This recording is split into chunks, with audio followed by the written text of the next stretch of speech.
Bulabanaka, Fiji, and welcome to Gold FM Speak Your Mind. And today, I am very privileged to be, in the presence of these wonderful artists. Now, he is an artist. Well, there's few musicians in Fiji, I reckon, that have trodden the same path that these artists that I will be speaking with very shortly. Now, there's been some controversy. There's been, a lot of questions arisen in his career, but he's also had quite an impact on musicians in Fiji and internationally. And I'm talking about Mr. Freddie Fisaitu. Welcome to the show, Freddie. Thank you very much, Pedeli. And I'm also joined by musician extraordinaire and also a record producer. It's Mr. Ken Williams. Welcome to the show. Hi, Pedeli. Now, gentlemen, thank you again for taking the time. We've been planning to do this for some time. And Freddie, of course, is synonymous, and also Mr. Ken Williams is synonymous with the formation of a group called Root Strata. Now, correct me, gentlemen, it was actually a project. Is that right? Yes, it was, yeah. It was a project of unemployed boys from Rewanga and Rewai. Now, Ken, how did you get involved? I know with Freddie, who was the musician. Now, how did you get on board with this? I heard Freddie's songs over the years as a friend more than anything. And about 87, I said to him, you've got to do something with this music. Everybody's left you kind of thing. And why don't we record it? And there was, the trucks were driving up from the government house and we started recording it, just him and me. All right. Now, Freddie, I'm going to go back to you with this specific Root Strata. And just start us around those who were growing up in Rewanga. You were based in Rewanga at that time. Now, when did you start, knowing and forming this group called, the project that was Root Strata? Okay. The group was formed in 1984, but it was around about late 83 that I joined a youth group in Rewanga, which was comprised of unemployed boys. And then after having a meeting with unemployed boys, and then we discovered that we had some talents within the unemployed boys then. And then we decided to utilize our talents to alleviate unemployment. You started off with, you brought about those group of boys. Would you name these became also very famous musicians in Fiji? Oh, yes. When we started out, there was Ben Rumbaka, and there was Yohanim Burese, and there was a guy called Sulio, and there was Kitione Matiawa, and there was Pedro Morris, whom we called Parks for short, and there was Peter Rumbaka. So it was mainly the Rumbaka family that, we started out. It started off with Root Strata. Yeah. Now, with that, how did it fare for you from 1983, 1984? You started writing music and original music, and how was it for you? How hard was it to be a musician at that time? Well, first of all, I'd like to thank God for giving me the gift of composing and, composing music and original music, because it had to be a gift. I had that gift, and with the boys, we developed that gift, and I started writing out songs about the day-to-day reality of life. Before that, many had not, in Fiji, there weren't many musicians that were producing their own music, especially in English and reggae bands. You were one of the original reggae bands, and what was the response from the rest of the country and also from the music industry in itself? There was a tremendous response because everyone was doing cover tunes at that time, and no one was doing original songs. So I had this inspiration that if they can do it, if those international artists can come up with their own original songs, why can't we in Fiji? So I had the talent. I've always, encouraged the boys that we stick to original songs rather than just, getting lost with cover tunes. Okay. Now, what would be the first song that you remember writing for the group? I remember that I wrote the first song. It was called The Cyclone, or Once Upon a Time in Fiji, is a lot new. because we had a cyclone. It was way back in 80 Cyclone Raju. You're talking. Cyclone Raja. Uh, Yes. that would have been in 85, 86. huh? 85, 85. 85, 86. And so I decided to write something for the victims of the cyclone Raja. Raja. And then we met Victor Singh, who said, "Oh, let's organize a reggae concert and help the victims of the cyclone at that time." Now, that particular concert became known as the Reggae Aid. Reggae, yeah, In 1986. 86. It was held at the National Stadium at that time. I actually remember attending as a 9-year-old or 8-year-old. I can't remember. 6-year-old, excuse me, a 6-year-old. But I remember seeing or hearing a lot of reggae bands. There weren't many reggae bands at that time. Yes? Yeah, yes. There were quite a lot of reggae bands. There was Root Strata, Purple Haze, Exodus. yeah. And Mano Tusti had a band as well. Yes, Yeah. I can't remember the name, but yeah, Mano Tusti was there. how did you feel? How did we both feel about that? That, at that time, a lot of reggae bands, and there was quite a few. Also, they produced some of their own original music and were doing covers. Fundraised for the cyclone. Fundraising. They gave money to the cyclone. That was great to see reggae people doing that. People that love to revolutionary music. At that time, it was also deemed as, it wasn't, for some of the society had a little bit of difficulty accepting their children following the type of music. I remember also my grandparents heeding warnings to all the young ones, be careful when you go and listen to those reggae music. And it was jam-packed. Yes, I do remember that too. But great contribution at that time too. Yeah. Thank you very much. Well, coming up shortly, we will be chatting more about the experience of Root Strata and also the evolution of reggae here in Fiji. Right here on Gold FM, Speak Your Mind.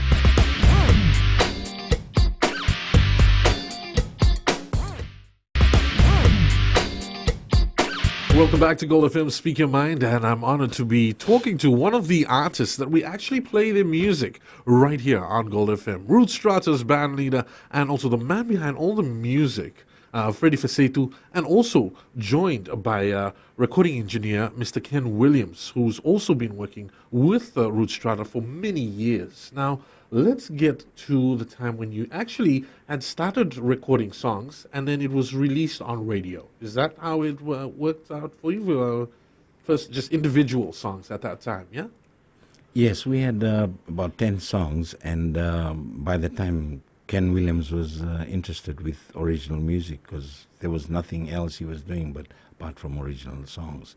So he gave me a break, and we got together and we worked on the sound, and I believe that was the album was titled Message in the Music, and I believe that was the number one recording we ever did. And we knew each other from a few years before when I made a Ratuman album for Freddie.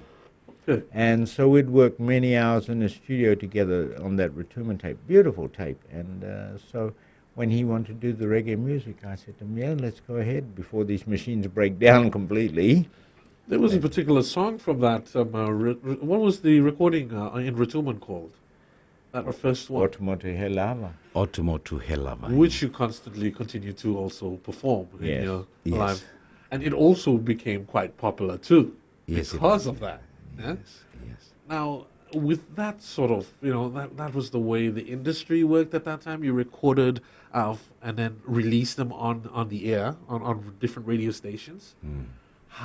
Did that make any impact on your career? Did you make any money? Well, Ken would be. No, I think at that time we didn't know about marketing. We didn't know about airplay until Root Strata.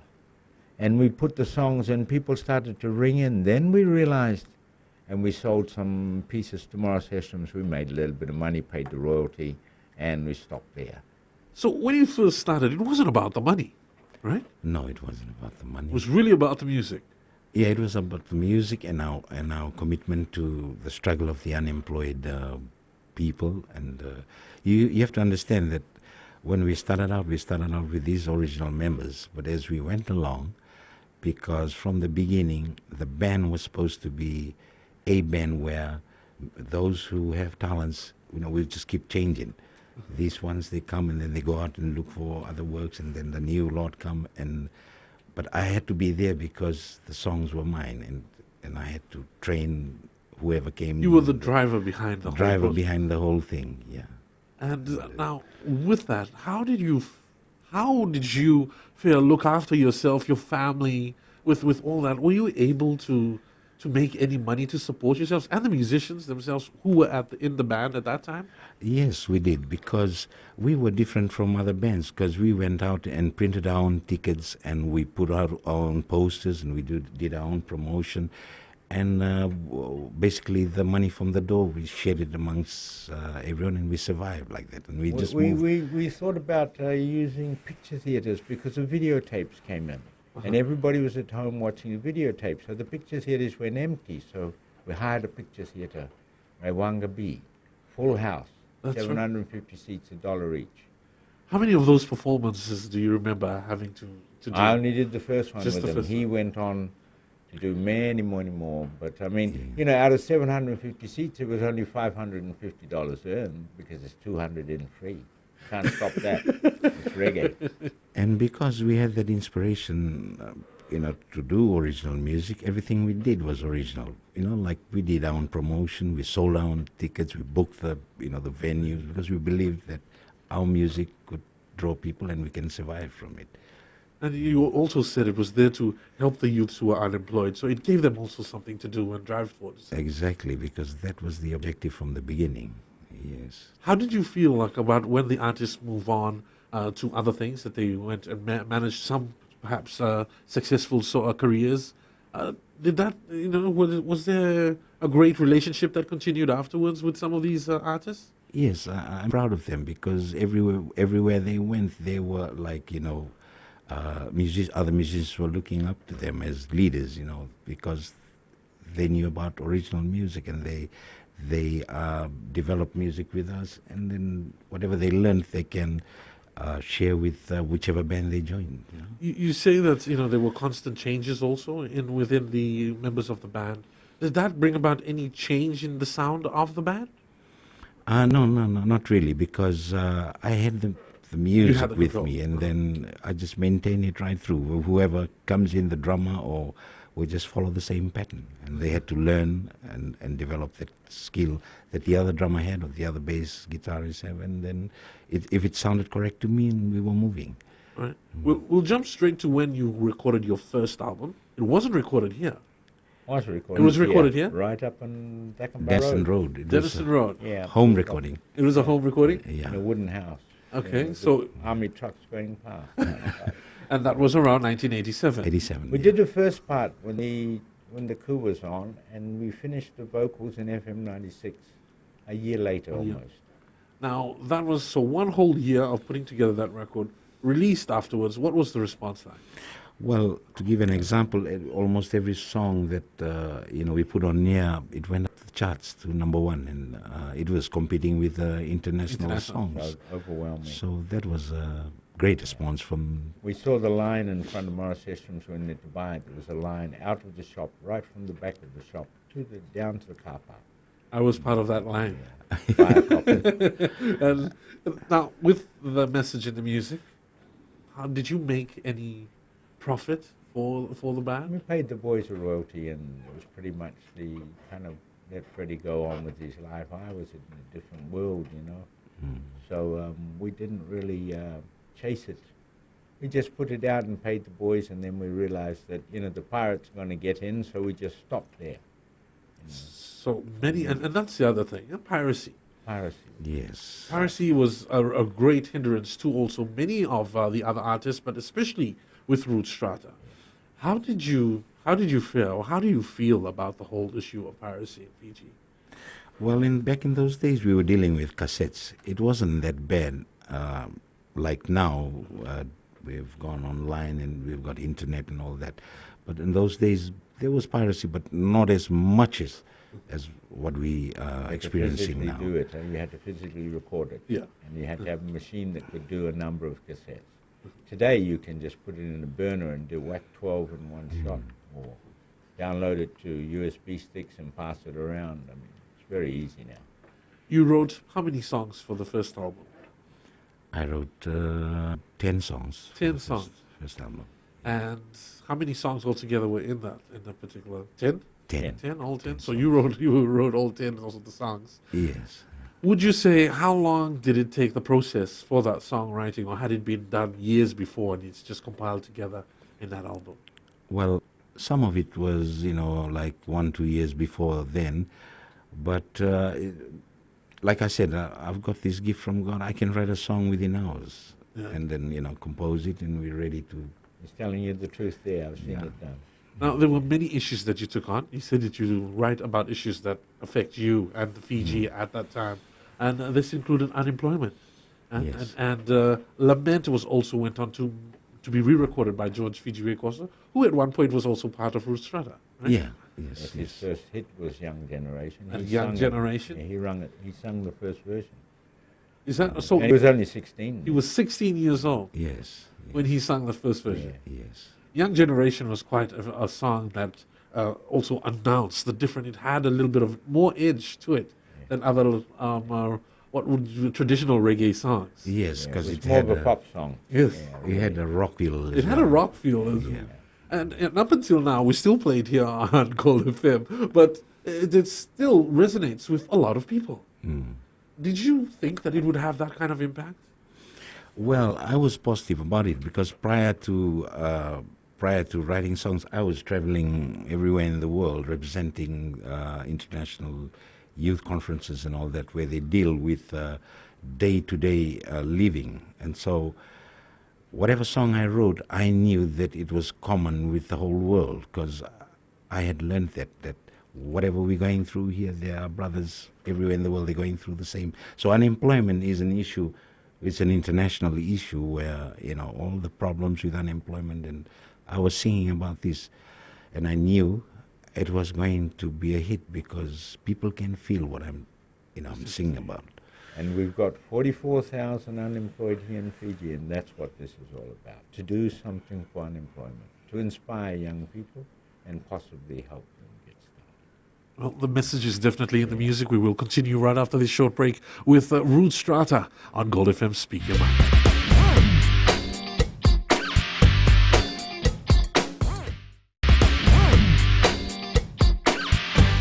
You're back on Gold FM Speak Your Mind, and we continue with Freddie Fasitu and Mr. Ken Williams, whom we were talking about. Root Strata's album, The Message is in the Music. There were different messages on the music too, with also carrying on with the issue of decolonization in our neighboring Pacific island, New Caledonia, with the plight of the Kanaks. And it was reflected in the song Brother Kanaki. And Brother Kanaki became an anthem in the region and even was heard when I was a student in Switzerland, of all places. And I was amazed that an American band that came out, Big Mountain, in the 90s, that actually named Root Strata as one of their musical influences. And for me, as a Fijian at that time, I was really, really proud. How did you feel writing Brother Kanaki? What got you into writing about that song? Okay, we went to record an album called Brother Kanaki. Mm-hmm. And then I used to mingle with all the Kanaks, and then they used to tell me about their aspirations to having New Caledonia as an independent state. And then I saw them, and they were similar to the Itoke in Fiji. They had a beautiful heart, and they were happy people and all that. And so I said I should write something, what I saw, I wrote about, and that was it. They had a beautiful heart and all that, but because of their aspirations to become an independent nation, I thought it should, give them some inspiration to do it in the right way, with the power of God. Yeah. Great. I mean, it's amazing that you also have that gift of being able to write songs at as you said, at moments, and capturing bits of what is happening around you is your expertise. But you also was surrounded with other support, like Mr. Ken Williams himself, who also jumped in terms of assisting you with recording.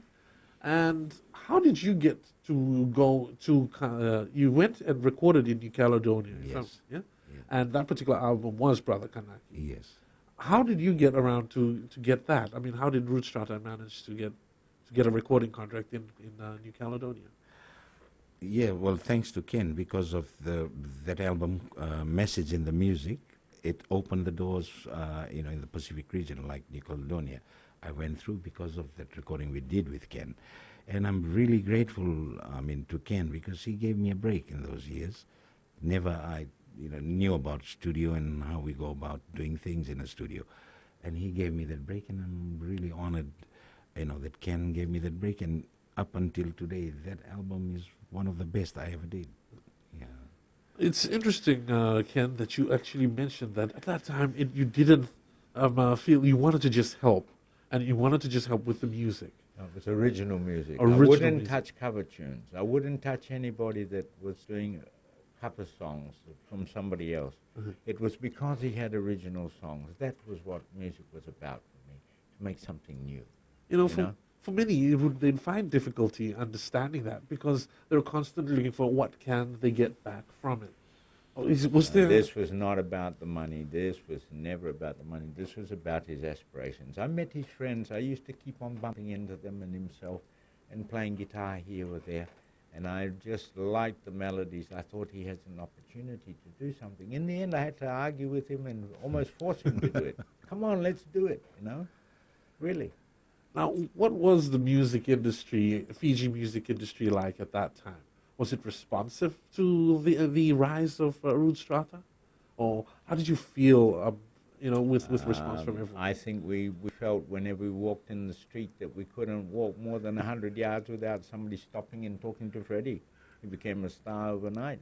But we had to ride in the car. We couldn't go anywhere. So I think, but the response from the music industry was, here comes somebody from, what would you like to say, from the ghettos. Okay. So there was a little bit of holdback from others, I think. I felt. But as far as the people loving Freddie, oh no, people loved it. Yeah, but I suppose, growing up in a place like Rewai at that time, it was like heavily a crime-infested area. But, set aside that, we were loving people. We loved each other. And, I thought I should do something from, where I was born. I had to sing about the frustrations, sing about what they go through in their day-to-day living. And it was, they received it quite well. And it was about unity and peace and love and alleviating things that, was causing all this stress and depression and unemployment, how you feel when you're unemployed, Mhm. And then I think people just came together because they recognized that struggle we had at the time, Now, as Ken mentioned, your rise to fame here in Fiji and the region was quite considerably overnight. Did it change you? How did it affect you and your friends and family, those close to you? Well, my family, because I had a lot of problems then, because, when the band started moving and then I had less time for my kids and, my wife, and because I'm traveling here and there, and then booze and all the thing, all As part of being. Yeah, those were the heydays. The heydays. Although we were seriously trying to make something to go international, but then we had all these things coming in, drugs and women, and we've got to be honest. Yes.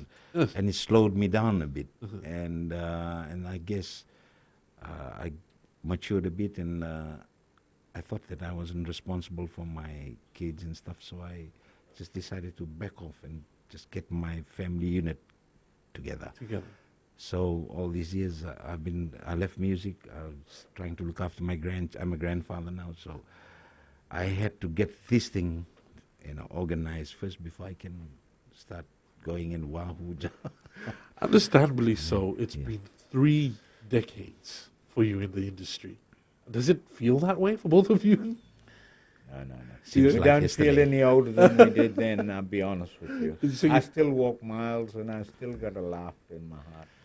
Now, I gotta ask, before we talk about where the new direction of Root Strata is, because there's exciting projects about it, Yeah. what's happened to the recording of all these music that you've had? Because As far as I know, there's only a few songs being heard on the airwaves at this time. Well, very sad to say, Pedeli, because everything we recorded, we had given your radio station. To the Fiji Broadcasting Fiji Corporation. Broadcasting. Every time we compose a song, we would be fair. We dropped one here and all the radio All the stations, radio stations. we gave them the copy each. And if you don't have it, well, it's not my problem. It's supposed to be in the library somewhere there. Well, this is where we also have to address the issue of all these songs and all this music that Road Strata is renowned for lives in people's hearts, but sadly can't share at this time in a recording with the younger generation, and those whom we wish to have and also share the experience of the impact of the music that you've imparted already. Is there plans for re-recording? Yes, there is plans for re-recording, but at the moment, like right now, my band members are in Nandi in the west, and we in camp, because we have to put the music, bring it up to be in par with the international thing that's going on now. So we have to spend a bit of time, getting the music lines and all that together. And then after that, we'll look at recording. Re-recording. Okay. Now, at that time, too, I'm going to go back again. Did you realize how much of an international impact that you had made with all your music? Yeah, well, A little bit, but yeah, but we just kept our feet on the ground and just live a normal and humble life, and even though people are saying you this and that, but I just wanted to be myself. And yes, I've done it, and I can just walk the street and shake hands with people instead of being too proud of myself, 27 years later, Fideli, you're asking us these questions. Tell us that the music is still alive. That's the beautiful part about it. Yes, indeed, because it's still I'm very proud to hear that. very good.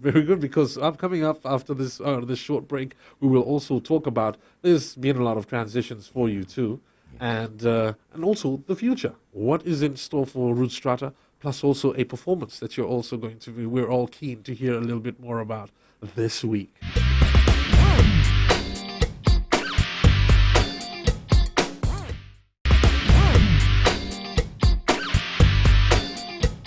Welcome back to Gold FM, Speak Your Mind. Yes, we're talking about the music and the impact that Root Strata, the band Root Strata, had made in the music industry here in Fiji. And we're now joined in studio by Mr. Zion Naveen Mali. Thank you for joining us this afternoon.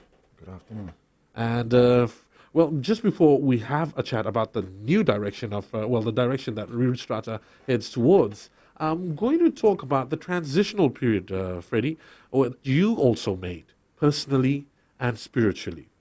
Now, you also, there were a couple of controversial times for you, and one of the famous ones was during the 1987 coup. And at that time, you wrote a song, Nanda Bulan Itoke, and it's an impact, and it was a great song, but the impact of it also had a different effect on you and your life and your career. How did the song come about? Why did you write the song? Well, thank you, Pedeli. See, most of my life I spent with the Itoke. I was brought up with the Itoke, and the tradition and the love that I felt and everything. I'm an Itoke. I was born with him, and then when the coup came in 1987, like I said, prior to the coup, I had been traveling overseas, and I saw the reality of other countries, what they were suffering, especially the indigenous natives of the country. And I felt that, we don't want this to happen here in Fiji, because the Itoke are such lovely people. They had the biggest heart, and that's why Fiji is so unique. And I wrote the song not because I want, I'm a racist, no. Because... You were called that? Yes. At that time? Yeah. But, in fact, the truth is, we were never born to be racist. We were born to love everyone. That is the truth. No one is born a racist. No one is born with bigotry. But sadly, politics came into the country, and I felt that I had to decide where my allegiance were, and I had to be with the Itoke. and this education and this gift that God gave me, I had to write a song about the truth, about who they are. They are owners, you see. They're not people who came from somewhere and just became a citizen of this country. They are owners of 93% of land and sea. So I placed my allegiance with it, okay. And whatever came, I was prepared to, You were ready face. for it. I was ready for it. But Ellie, interestingly, I believe not many people have realized this, that Ngangach, my brother man here, had written a song championing the rights of the indigenous people 20 years, 2 decades before the United Nations penned down the United Nations Declaration for the Rights of the Indigenous People. And this is 2 decades before. And the man, the legend here, had penned it down. And together with, soon after that, and then the songs for the Kanaks, still addressing indigenous rights in the Pacific and maybe globally as well, because we have never heard anything much from the Maoris or the Aborigines except for the Australian band Yuthuhundi. And it's such a great achievement for artists from Fiji. Very, very true, very true. That's a point well taken, because at that time, that was just a harsh response from the critics immediately. Immediately, anything that championed the causes of the indigenous people at that time was deemed as racist. And but years have passed. What has the song has actually deemed some airplay even on radio, yeah? And a lot of people still think of that particular song with great affection too, because it's a good song. It's a beautiful song. It is a flag bearer in terms of reggae music in the Fijian indigenous community. It remains one of the most popular Fijian music across Fiji and to some parts of the world as well. But Brother Kanaki stole the limelight from that particular song. From that particular song, and became a international flag bearer. As you had earlier said, that Big Mountain sang it in Switzerland. That's right. That's amazing. Yeah. Well, here's another thing that also like to talk about is the response for your music at that time, and the response you've had a huge break since then, a long break since 2000. Well, since when was the last time that you performed together as a group? 2008. 2008. At the Suvan Sale. How did that performance, after a break from the previous years or from 1980s or 90s, when was the last time you performed together before then? In the 90s, or was it in the 80s? 80s? In the 90s. 90s. And then in 2008. Yeah. That was a big break. Yes. How did that make you feel as having all the rest of your band members there with you? Well, We got to thank Mikandelai for this. I think Seppo was the man who was the main, and he's still a driver today, and he must be locked down from Lotoka, and we say hi to him. Hi, Seppo will be there this afternoon. But he was the main driver, I guess, Mikandelai, and also Simeone Wangavu, our brother from the truth is, see, whenever I meet people on the street, they said, "What's happened? We're waiting for you. Come on.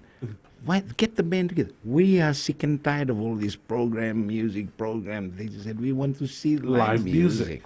So I said, okay. And then over the years, people have been saying, and especially that song, Nambulandira Vakalo, the Itoke, just keep saying, "You see what you wrote that time? See what's happening?" And then I said, "Oh, we got to finish this journey. We got to see the end of it." Now, of the music, Music. you also have the project that continues, yes? And you continue to also have the evolution of musicians in Root Strata. You have new band members. And how has that been for you, working together with new artists, younger artists? I believe the attitude of the younger musicians is more better than the older musicians, because the older musicians seem to think that they know everything. But with the younger ones, they listen, see? And it makes my work more easier to work with the young generation. Keen to learn. They're keen to learn, and they listen, and they do what I instruct them to do. And then after that, I give them their freedom to improvise on the guideline that I've set. Now, we've also got a performance that's also coming up Yes. at the Gold FM night at Hibiscus, at the Vodafone Fiji Hibiscus on Friday. Yes. Now, how has preparations been for you? Oh, it's been great. We have been in camp for the last 3 or 4 weeks, and you see, I'm confident now because the last 2 performances we did, In I just conjunction got with back ABC. and I had to get my voice back, and that. But now we're ready because we have worked hard for it for the last There 3 have been 5 weeks of camping, under Camping the and, shadows of the sleeping giant up in building- Sombeto, and building the Yes, we- bond, musicians and togetherness, and going out there as a team. Okay. It's the most important thing. Now, what has been, the 5 weeks together, and is this like a little bit more comprehensive approach to how the direction of Root Strata is going to be? Well- This is the new direction. Yeah, just organizing the music and bringing it up to international standard. Are we looking at hearing some of your classics? Of course, yeah. Well, I've written 53 songs, and on Friday we'll be playing 25, which is half of Almost them, half of, yeah, almost half. That's quite a lot of songs. Yes, yeah. So we're really anticipating that performance too. And what's the hope? What's the hope for Root Strata? What's the ultimate? the hope is now to move in a direction which would reflect some cultural sound into Root Strata, because Root Strata is now, as you see, he's my brother man, he's a Muslim man, and I'm a Rasta man, but we are all with peace, love, and unity, and we have to bring in the sounds of our different societal, cultural background in this country. We are planning to bring in some Hindi sound, some traditional Fijian sound, and some Chinese sound Okay. into it. We'll talk a little bit more about this, and also the the inclusion of all this from your different backgrounds right after this short break.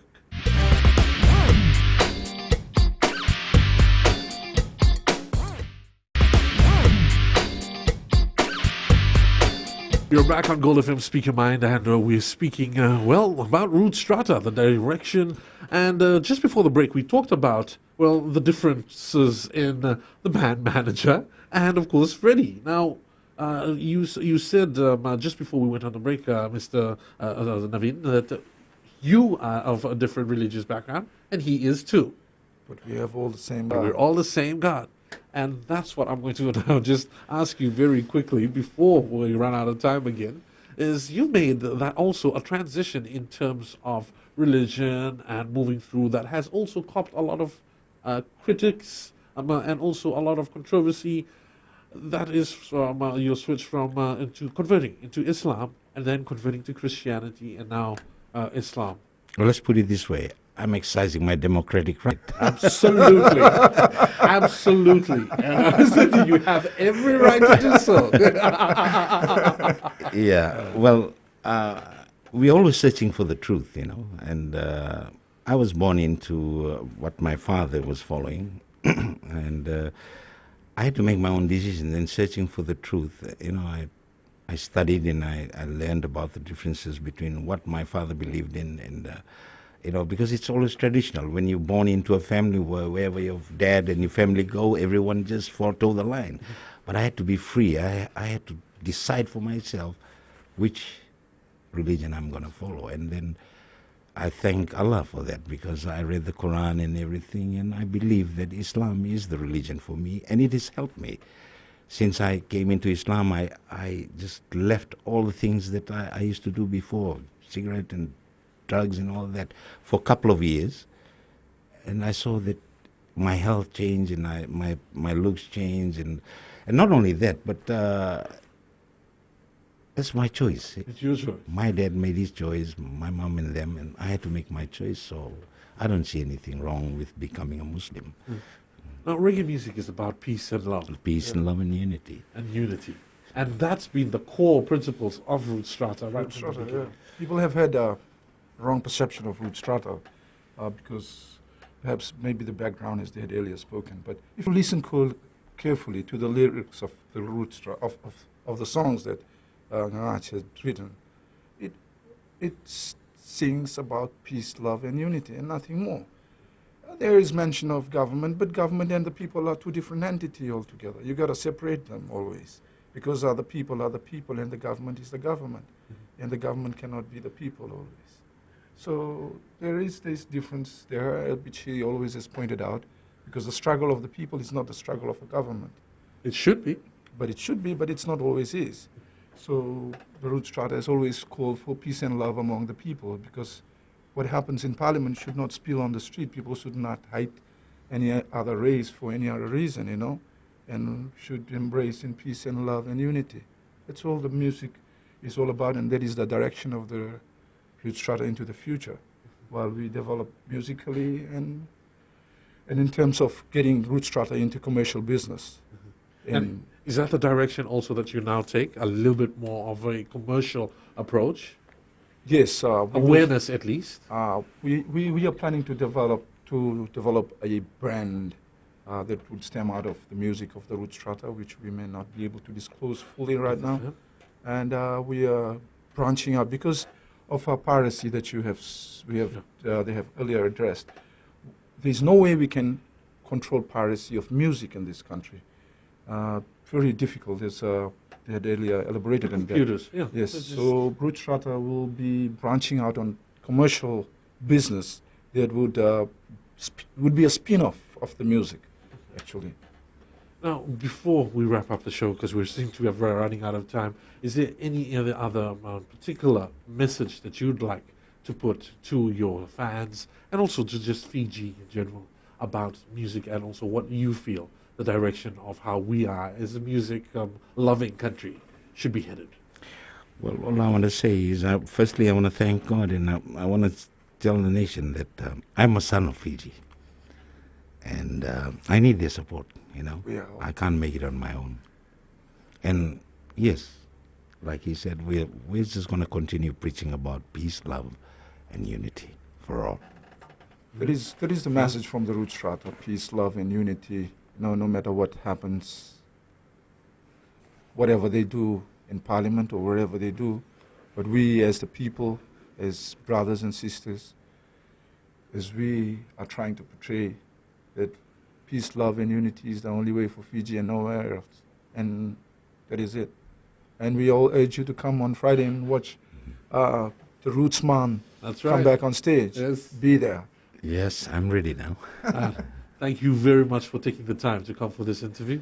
Thank you very much. It's been an honor to have you on, and it's I'm going to have to take pictures right after this. But hey, I'm the lucky one in studio. God bless. Highly appreciate it. Thank you so much. And be sure to come watch Roots Charter this Friday at the Vodafone Fiji Hibiscus 2015 Gold FM night. It's on at 7 o'clock. We'll start performances, but of course you've got to be there to find out when Roots Charter will be there. So you've got to be there early to make sure you get a great place to be standing and witness the magic that we've all been talking about. Until next week, you have yourselves a grand week, and see you at the Vodafone Hibiscus Friday night.